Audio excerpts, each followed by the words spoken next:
When should couples seek help? We think early on is better than Right. later on. And some of the reasons for that is that people are often confused about the changes that they see. They think they know a person really well, and then their personality changes drastically. After a brain injury, family members often have lots of questions. Questions leave people with anxieties.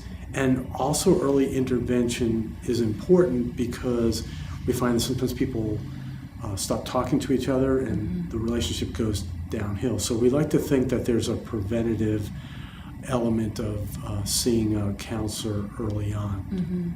Yeah. We were just saying too that a lot of times when people leave the hospital, there's so many other appointments, rehab appointments and speech therapy appointments and appointments with different doctors, that people can feel like their schedule is really full. And so if it's not possible right after you or someone in your family has been discharged, we'd say within about 3 to 6 months, try to get into a counselor and just talk about some of the issues that are happening in your relationship. It's a good way to have a safer space to talk about what's changed in the relationship and get some feedback about that. The issues that people come to see us about can be very different if they're coming in 3 months after the injury or 18 months to 2 years after the injuries.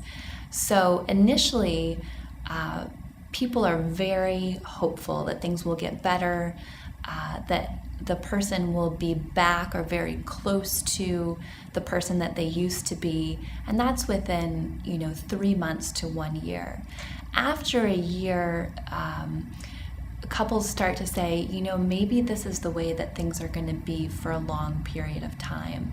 And so at that point, people are coming in to talk to us about, okay, we're still getting better, but now we want some strategies to help us live with how things are going to be different for a long period of time. And that could be cognitive strategies for memory.